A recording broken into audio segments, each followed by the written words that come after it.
Almost everyone has moved out of the old St. Mary's Hospital in North Knoxville. The city says it's looking at that site as a new headquarters for first responders. It's centrally located near Fulton High School in North Knoxville, but despite appearances, the hospital isn't empty. 10 News reporter Cole Sullivan joins us again live outside. And Cole, you found frustration among one doctor there as well as patients today. Robert and John, that's right. I'm standing outside of the Women's Health Pavilion here at the old St. Mary's site, and it might not look like it with all this chain link fencing behind me, but there's actually a doctor inside these walls waiting, hoping his patients still show up.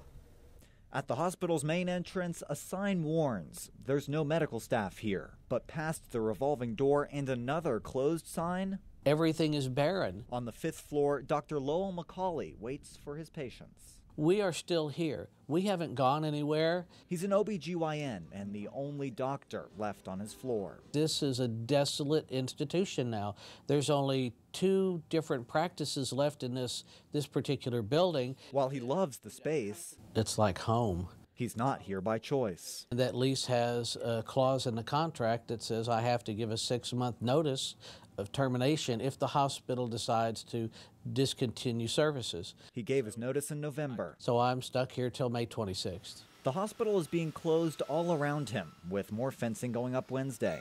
When the patients come here and they get close to the entryway where they walk in, it's now chain link fenced off. He says it's not just confusing, it makes patients uncomfortable. It's not that they're not comfortable with me and my staff, they're just not comfortable driving in and seeing what looks like a prison. They've been canceling appointments from the parking lot. The patients look at it as though this is a new prison complex. Dr. McCauley has a new office lined up, but if he leaves now, he says he still owes nearly $30,000 in rent, which means unless the leasing company, not Tennova, cuts him a break, he's stuck until the summer. We just don't know. Everything is kind of like the dice, and I'm not rolling them.